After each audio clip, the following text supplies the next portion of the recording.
Bagaimana kabar kalian? Baik, Bu. Jadi sebelum kita masuk ke pembelajaran kita, kayaknya kita berdoa terlebih dahulu, berdoa menurut agama masing-masing, berdoa dan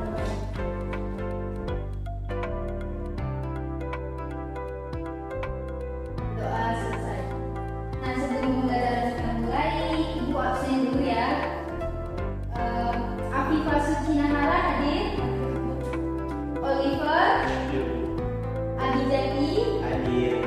Natasha, Mei, Wiwi. Baik, semua hadir ya. Karena ini kita belajar tentang kewarganegaraan, kita bernyanyi lagu Indonesia Raya terlebih dahulu. Bu pasang instrumen. Semua nyanyi ya. Ya, tidak Ibu.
Baik, silakan duduk.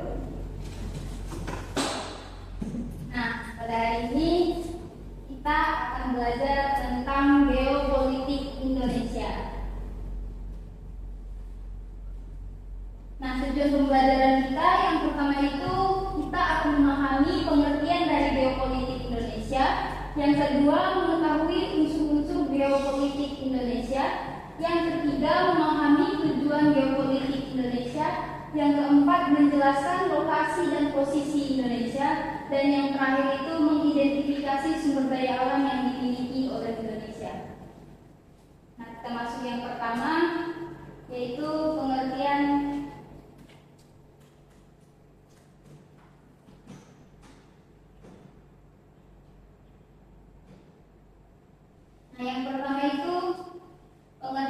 geopolitik Indonesia. Geopolitik Indonesia adalah cara pandang bangsa Indonesia terhadap diri dan lingkungannya yang serba beragam dan bernilai strategis dengan mengutamakan persatuan dan kesatuan wilayah dan tetap menghargai serta menghormati kebinekaan dalam setiap aspek kehidupan nasional untuk mencapai tujuan nasional. Dan yang selanjutnya itu ada unsur-unsur geopolitik Indonesia. Yang pertama itu wadah. Apa sih yang dimaksud dengan wadah? Nah, wadah merupakan wujud wilayah negara yang tersusun atas daratan dan lautan. Dalam konteks Indonesia, wadah adalah negara kepulauan dengan lebih dari 17.000 pulau yang tersebar di seluruh dunia. Ada berapa pulaunya? 17.000. Nah, unsur wadah ini memiliki beberapa aspek penting, yaitu yang pertama itu letak geografis. Indonesia terletak di antara dua benua, yaitu Asia dan Australia, dan dua samudra, yaitu Hindia dan Pasifik. Letak ini memberikan Indonesia posisi strategis di jalur perdagangan internasional. Nah, yang kedua itu luas wilayah Indonesia, negara kita memiliki luas wilayah yang sangat besar, baik dari daratan maupun lautan. Luas wilayah ini menjadi potensi sumber daya alam yang melimpah. Nah, yang ketiga itu bentuk wilayah. Bentuk wilayah Indonesia yang memanjang dari barat ke timur dan terbentang di garis khatulistiwa memberikan keunikan tersendiri bagi Indonesia. Yang kedua itu isi. Isi merupakan penduduk yang mendiami wilayah negara. Dalam konteks Indonesia, isinya adalah rakyat Indonesia yang terdiri dari beberapa suku bangsa, agama, dan budaya. Seperti kalian yang di sini tuh, kan kalian berbeda suku. Seperti Oliver dari suku Batak, Wiwi dari suku Jambi, agamanya juga beda, dan budayanya juga beda. Unsur isi ini memiliki beberapa aspek penting, yaitu yang pertama, jumlah penduduk Indonesia. Negara Indonesia memiliki jumlah penduduk yang besar, yaitu lebih dari 270 juta jiwa. Jumlah penduduk ini menjadi potensi sumber daya manusia yang besar bagi Indonesia. Nah, yang kedua, komposisi penduduk. Komposisi penduduk Indonesia yang beragam dengan berbagai suku, bangsa, agama, dan budaya merupakan suatu kekayaan bangsa yang harus dijaga dan harus kita lestarikan. Dan yang ketiga, kualitas penduduk. Kualitas penduduk Indonesia akan terus meningkat dan semakin tinggi tingkat pendidikannya dan tingkat kesehatannya. Peningkatan kualitas penduduk ini menjadi modal utama bagi pembangunan nasional. Yang ketiga itu tata laku. Tata laku merupakan perilaku dan kebijakan yang diterapkan oleh penduduk Indonesia dalam memanfaatkan wilayah negara.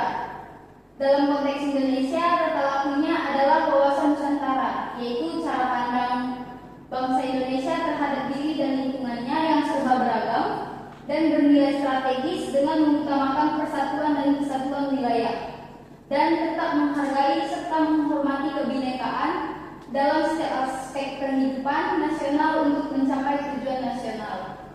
Unsur tata laku memiliki beberapa aspek penting. Yang pertama, ideologi negara. Ideologi negara Indonesia adalah Pancasila yang mendasari segala kebijakan dan perilaku bangsa Indonesia. Nah, yang kedua itu sistem politik Indonesia. Sistem politik Indonesia adalah demokrasi Pancasila yang menjunjung tinggi nilai musyawarah, mufakat, dan berkeadilan sosial bagi seluruh rakyat Indonesia. Yang ketiga, strategi nasional. Strategi nasional adalah pembangunan nasional yang bertujuan untuk mewujudkan masyarakat yang adil dan makmur. Nah, dari yang ketiga ini merupakan unsur-unsur geopolitik. Tanpa adanya ini, kemungkinan geopolitik Indonesia itu tidak akan berkembang dan tidak akan terbentuk. Jadi, kita negara Indonesia membutuhkan ketiga ini, yaitu wadah, isi, dan tata laku. Yang selanjutnya itu kita masuk ke dalam tujuan geopolitik. Nah, tujuan geopolitik itu sendiri terbagi menjadi 4, yaitu mempertahankan, menjaga perdamaian, meningkatkan kesejahteraan, dan mewujudkan cita-cita bagi bangsa Indonesia untuk mencapai masyarakat yang adil dan makmur. Lanjut, kita masuk ke dalam lokasi strategis Indonesia di antara 2 benua dan 2 samudra. Nah, seperti yang awal tadi, kita kan sudah mengetahui itu ada 2 benua, benua Asia dan benua Australia. Nah, benua Asia ini terletak di sebagian barat laut dan benua Australia terletak di sebagian tenggara. Secara lebih spesifik, batas-batas wilayah Indonesia di sebelah utara itu ada Laut Cina Selatan dan Samudra Pasifik. Di sebelah timur ada Papua Nugini, dan di sebelah selatan ada Samudra Hindia dan Timor Leste. Sebelah barat ada Samudra Hindia. Selain itu, Indonesia juga diapit oleh 2 samudra, yaitu Samudra Hindia dan Samudra Pasifik. Nah, Samudra Hindia ini terletak di sebelah barat dan selatan, Sedangkan Samudra Pasifik ini terletak di sebelah timur laut. Nah, kita lanjut ke posisi Indonesia di garis khatulistiwa. Indonesia memiliki posisi yang istimewa karena dilewati oleh garis khatulistiwa. Garis ini membagi bumi menjadi dua bagian, yaitu belahan bumi utara dan belahan bumi selatan. Garis khatulistiwa ini melintasi 13 provinsi di Indonesia. Yang pertama itu Aceh, yang kedua Sumatera Barat, Sumatera Utara, Riau, Kepulauan Riau, Jambi, Bengkulu, Lampung, Banten, daerah DKI Jakarta, Jawa Barat, Jawa Tengah, dan Kalimantan Barat. Nah, di kota Pontianak di Kalimantan Barat merupakan satu-satunya kota di dunia yang dilewati garis khatulistiwa. Nah, dari sini berarti kita ketahui bahwa garis khatulistiwa itu membentang di kota Pontianak yang terletak di Kalimantan Barat. Monumen khatulistiwa di Pontianak merupakan monumen yang dibangun untuk menandai lokasi garis khatulistiwa di Indonesia. Indonesia memiliki hari istimewa, yaitu Hari Kesetaraan Siang dan Malam yang jatuh pada tanggal 21 Maret dan 22 September di setiap tahunnya. Dan pada hari ini matahari tepat berada di atas garis khatulistiwa, sehingga siang dan malam di seluruh wilayah Indonesia sama panjangnya. Jadi pada tanggal 21 Maret dan 22 September itu matahari itu akan tepat berada di atas garis khatulistiwa, sehingga siang dan malam itu akan sama panjangnya waktunya. Semisal nih, kalau siang itu kan ada 3 jam. Nah, malamnya juga sama, seperti itu kemungkinan. Nah, apa sih keuntungan Indonesia itu jika berada di antara dua samudra dan dua benua? Nah, kalau diapit dua benua, itu kita bangsa Indonesia memiliki banyak keuntungan. Yang pertama itu di jalur perdagangan Indonesia. Indonesia berada di persimpangan jalur perdagangan laut yang ramai seperti Selat Malaka dan Selat Sunda. Hal ini memudahkan ekspor dan impor barang serta menjadikan Indonesia sebagai penghubung penting antara negara-negara di Asia dan Australia serta negara-negara di Samudra Hindia dan Pasifik. Nah, dengan adanya jalur perdagangan ini, bangsa kita akan lebih mudah melakukan ekspor dan impor dari barang luar negeri ke negara Indonesia dan membuat negara kita akan menjadi lebih dekat dengan negara-negara Asia dan di Australia dan negara-negara di Samudra Hindia dan Samudra Pasifik. Yang kedua itu ada sumber daya yang melimpah. Nah, iklim tropis dan posisi geografis yang strategis membuat Indonesia memiliki kekayaan sumber daya alam yang melimpah, yaitu yang pertama itu hujan tropis yang luas menjadi sumber kayu, tanaman obat, dan plasma nutfah. Dan yang kedua itu tanah subur yang cocok untuk pertanian, menghasilkan berbagai komoditas seperti beras, kopi, dan kelapa sawit. Yang ketiga, laut yang kaya akan ikan, terumbu karang, dan mineral mendukung sektor perikanan dan potensi tambang di bawah laut.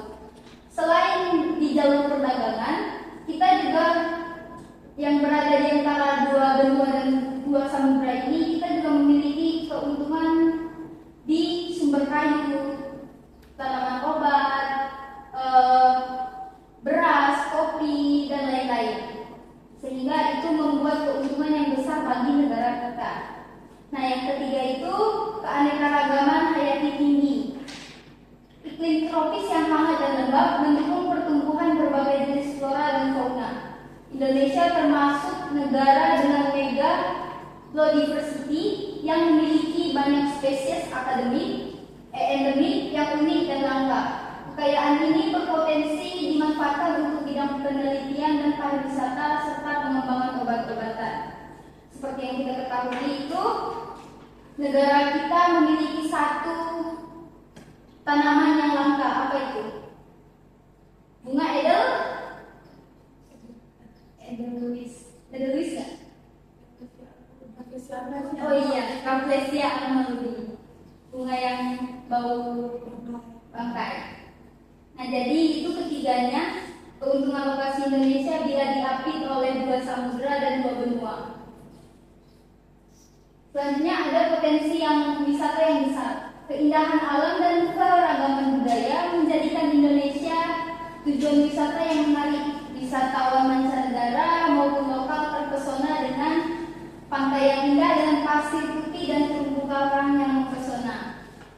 Gunung yang menawan cocok untuk kegiatan hiking atau pendakian. Hutan hujan tropis yang masih alami menjadi habitat berbagai flora dan fauna yang langka. Budaya yang beragam dengan ratusan suku bangsa, tradisi dan kesenian yang unik. Nah, potensi wisata yang besar ini menjadi salah satu keuntungan juga bagi Indonesia, yaitu dengan adanya seperti pantai, pulau, gunung, itu kan menjadi salah satu tujuan wisatawan untuk datang ke Indonesia untuk menikmati alam. Nah, yang kelima itu posisi strategis dalam politik internasional. Ini kita masuk ke dalam politik. Lokasi Indonesia ini diapit 2 benua dan 2 samudra yang menjadikan kita sebagai penengah atau mediator dalam konflik antar negara. Indonesia juga dapat berperan aktif dalam menjaga perdamaian dunia dan membangun hubungan baik dengan negara-negara yang lain.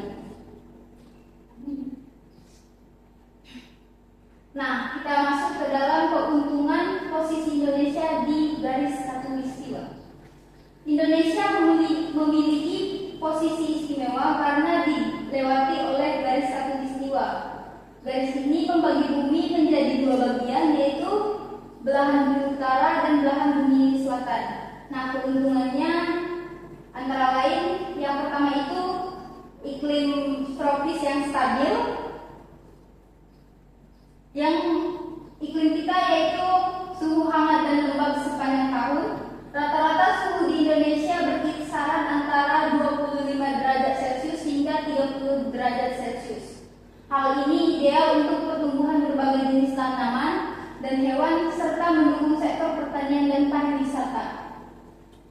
Dan iklim kita ada 2 musim juga, yaitu musim hujan dan musim kemarau yang teratur,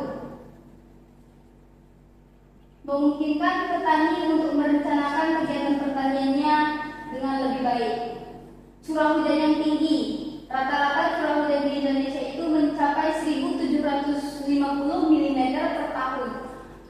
Hal ini mendukung kesuburan tanah yang pertumbuhan hutan hujan tropis itu akan membaik. Nah, yang kedua itu keanekaragaman hayati yang tinggi, flora dan fauna yang melimpah. Iklim tropis yang stabil memungkinkan berbagai flora dan fauna untuk hidup dan berkembang di Indonesia. Indonesia memiliki banyak spesies endemik yang tidak ditemukan oleh negara lain. Contohnya yang tadi Rafflesia arnoldii dan satu lagi yang fauna itu adalah komodo. Nah, yang selanjutnya itu hutan hujan tropis. Indonesia memiliki hutan hujan tropis yang luas, menjadi habitat bagi flora dan fauna langka. Hutan hujan tropis ini berperan penting dalam menjaga keseimbangan iklim dan menyediakan sumber daya alam yang penting. Yang selanjutnya itu potensi energi matahari. Paparan sinar matahari yang merata, Indonesia menerima sinar matahari sepanjang tahun sehingga memiliki potensi besar untuk pengembangan energi matahari. Yang kedua itu pengembangan energi terbarukan. Energi matahari dapat menjadi solusi energi yang ramah lingkungan dan berkelanjutan untuk Indonesia. Yang keempat itu ada potensi wisata alam, sama seperti keuntungan di 2 benua dan 2 samudra tadi. Indonesia itu memiliki keindahan alam yang unik. Indonesia juga memiliki pantai yang indah, gunung yang menawan, dan hutan-hujan tropis yang masih alami. Keindahan alam ini menjadi daya tarik wisatawan mancanegara maupun lokal. Nah, yang kedua itu keanekaragaman budaya. Indonesia memiliki banyak budaya dan tradisi yang unik. Hal ini menjadi daya tarik wisata budaya yang menarik bagi wisatawan. Yang kelima itu posisi strategis dalam politik internasional. Yang pertama itu kita juga sama seperti yang di dua benua dan dua samudera tadi, kita menjadi penengah antara konflik antar negara. Dan yang kedua, membangun hubungan baik dengan negara lain. Nah, sama aja, Indonesia bisa membangun hubungan baik dengan negara-negara belahan bumi utara dan belahan bumi selatan. Baik, pembelajaran kita hari ini sudah selesai. Kalian tadi mendengarkan Ibu menerangkan masalah geopolitik di Indonesia. Nah, sebentar lagi Ibu akan memberikan beberapa pertanyaan. Jadi Ibu harap kalian bisa menjawab dengan bahasa kalian sendiri tanpa membuka handphone atau apa segala macam. Nah, jadi untuk kali ini Ibu akan memberikan waktu kalian berdiskusi, mendiskusikan tentang geopolitik di Indonesia. Karena Ibu akan memberikan beberapa pertanyaan untuk kalian. Waktunya dipersilakan.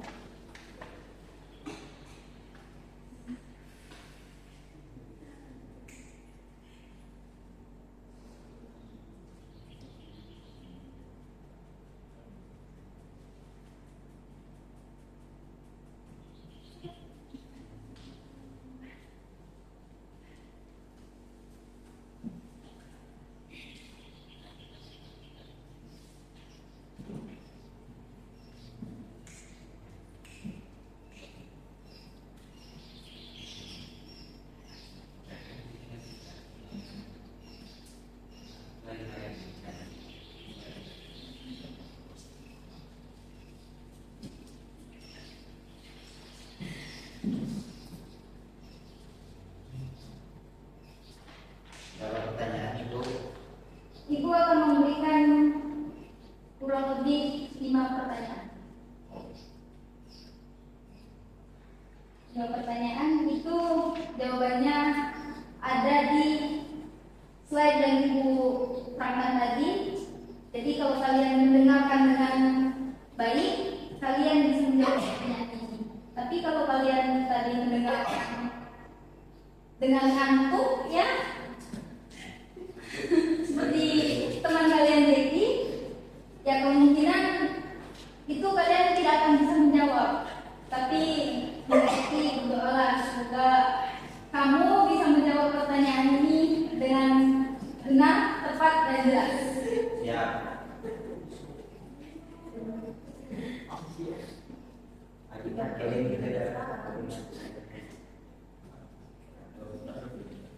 Atau kalian ada yang ingin bertanya tentang ini? Enggak, jadi paham semua? Paham. Paham ya walaupun ngantuk? Ya. Begitulah sih. Anak kecil udah bisa berpolitik, bocah politik. Ini jam kita ada di jam 11.52. Jadi Ibu akan mulai bertanya pas pukul 12. Oke.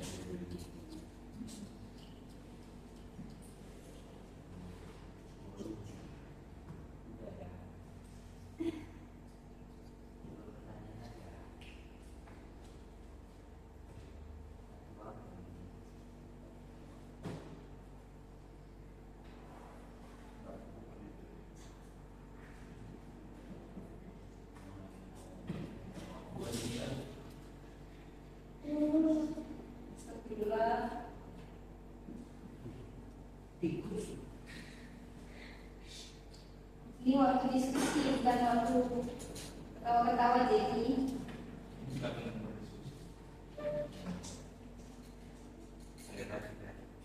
Nah, di pertanyaan ini Ibu sekalian akan mengambil nilai. Jadi ini akan berpengaruh untuk nilai kalian. Jadi tolong serius, jangan main-main, jangan ngantuk-ngantuk.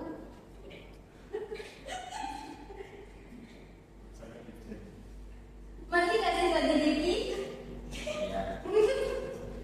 Mandi? Nggak sarapan? Sudah. Bangun jam berapa Diki? Jam 3? Terus tidak tidur lagi atau sholat? Tidur. Ya, sholat. Diskusilah. Menit lagi. Jadi ya.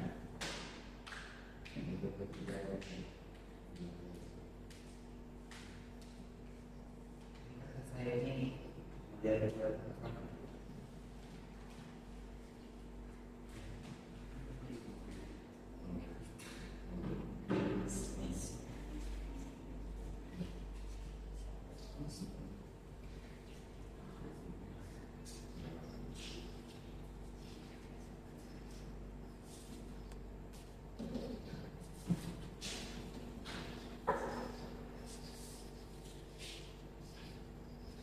Atau ini adalah semua keluarin itu dulu, pulpen sama buku.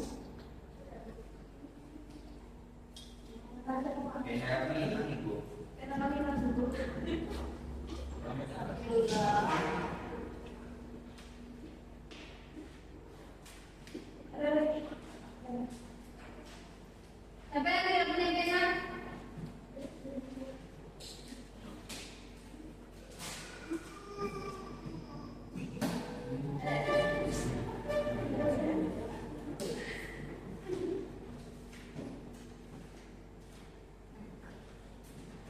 Gue akan membacakan beberapa pertanyaan. Jadi ini sistem nilainya siapa cepat dia dapat. Oke, Ibu baru mau ngasih soal, kalian jawab, nanti Ibu tagih. Soal yang pertama itu apa? soal itu Tulis. Apa yang dimaksud dengan geopolitik Indonesia?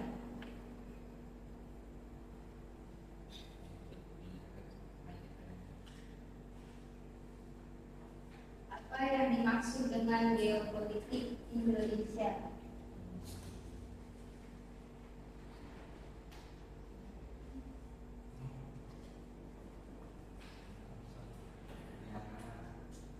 Nah, nomor 2, sebutkan apa saja unsur-unsur geopolitik Indonesia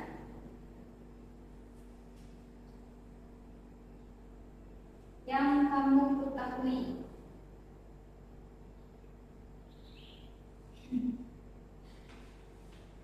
Yang ketiga, sumber daya alam apa yang melimpah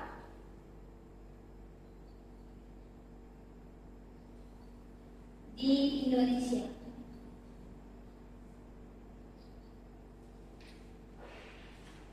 Yang keempat, sebutkan 2 benua dan 2 samudra yang mengapit Indonesia.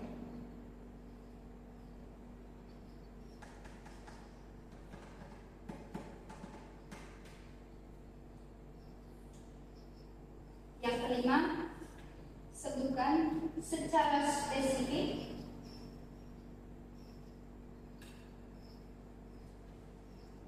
batas-batas wilayah Indonesia.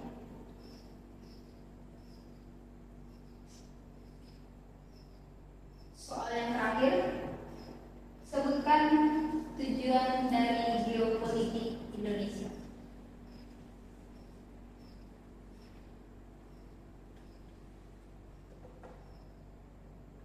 Tugas ini bisa kalian kerjakan dengan cara berdiskusi supaya pengetahuan kalian bisa bertambah. Oke. Nanti Ibu akan tunjuk satu-satu siapa yang akan menjawab soal itu.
Apa itu?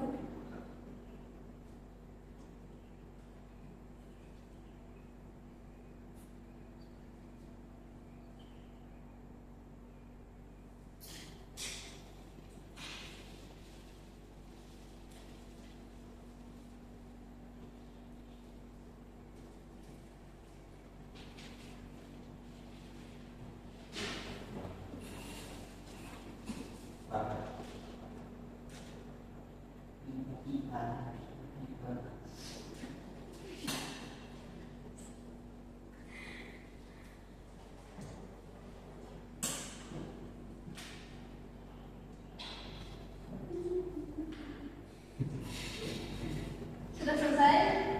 Sudah Bu. Jadi sudah selesai jadi. Sudah Ibu, Ibu sudah menyatakan Ibu. Baik.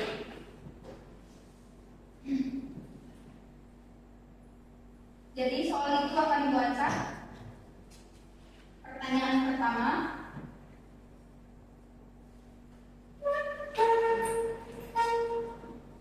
Sebutkan apa saja tujuan geopolitik Indonesia. Siapa yang bisa jawab? Saya Bu. Oke, Natasha silakan. Oke Bu, saya baca pertanyaannya. Sebutkan tujuan di geopolitik di Indonesia.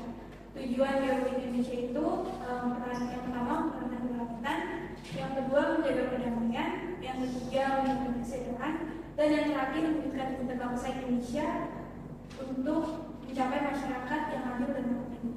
Kasih tepuk tangan.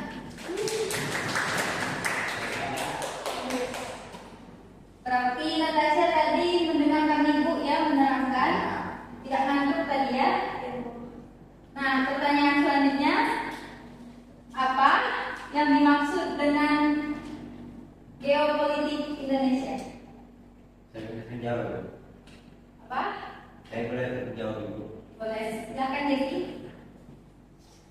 Maksud geopolitik Indonesia adalah cara pandang bangsa Indonesia terhadap diri dan lingkungannya yang serba beragam dan bernilai strategis dengan mengutamakan persatuan dan kesatuan wilayah serta menghargai serta menghormati kebinekaan dalam setiap aspek kehidupan nasional. Bagus. Ternyata teman kalian Jeki bisa menjawab ya. Padahal tadi mendengarkan Ibu menerangkan ngantuk kan? Pertanyaan selanjutnya,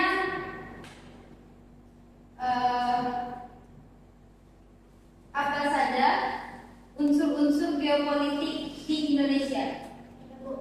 Nih, silakan. Yang pertama adalah wadah, yang kedua isi, dan yang terakhir adalah tata laku. Ya Ibu. Bagus. Nah, kita bahas ulang ya sedikit.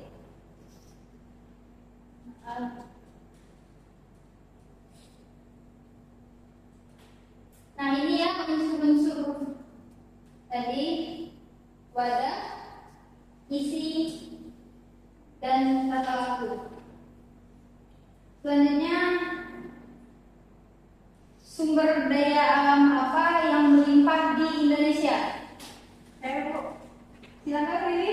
Karena Indonesia itu terletak di memiliki iklim tropis dan posisi geografis yang strategis, sehingga Indonesia itu mempunyai kekayaan yang limpah. Nah, itu tuh mencakup hutan hujan tropis yang luas yang menjadikannya memiliki sumber kayu, tanaman, dan plasma gempa.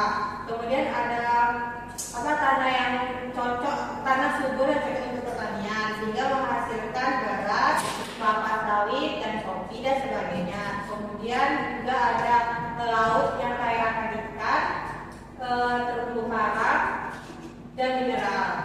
Dan tidak lupa juga Indonesia itu kaya akan rempah-rempah. Terima kasih Bu. Bagus, beri tepuk tangan dulu. Cukup Hebat ya. spesifik ya disebutkan. Contoh bahasa Riri. Nah, yang selanjutnya sebutkan secara spesifik batas-batas wilayah di Indonesia. Saya Bu. Baik, Afifah.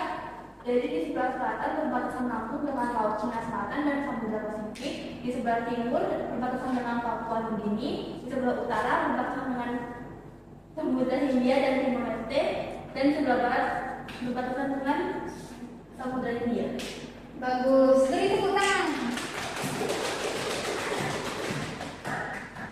Pertanyaan terakhir, sebutkan 2 benua dan 2 samudra yang mengapit Indonesia.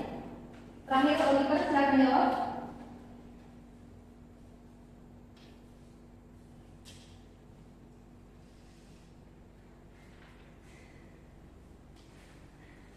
Dua samudra dan 2 benua yang mengapit Indonesia. Kalau samudra itu samudra Asia dan samudra Pasifik. Bagus. Kalau benua itu benua Australia dengan benua Asia.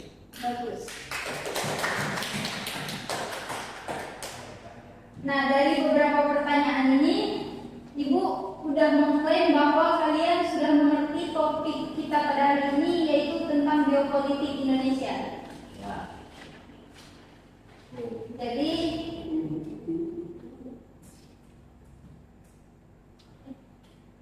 nah, kesimpulan dari pertanyaan-pertanyaan kalian tadi, yaitu geopolitik Indonesia adalah cara pandang bangsa Indonesia terhadap diri dan lingkungannya yang serba beragam dan bernilai strategis dengan mengutamakan persatuan dan kesatuan wilayah dan tetap menghargai serta menghormati kebinekaan dalam aspek kehidupan nasional untuk mencapai tujuan nasional. Nah, unsur-unsur dari geopolitik ada wadah, isi, dan tata laku. Sedangkan tujuan dari geopolitik itu mempertahankan kedaulatan dan keutuhan wilayah negara Kesatuan Republik Indonesia, menjaga perdamaian dan stabilitas di kawasan, meningkatkan kesejahteraan rakyat Indonesia, dan mewujudkan cita bangsa Indonesia untuk mencapai masyarakat yang adil dan makmur. Ada yang ingin bertanya? Baik, pertemuan kali ini kita tutup. Sebelum kita pulang, alangkah baiknya kita berdoa. Berdoa menurut agama masing-masing, berdoa dimulai.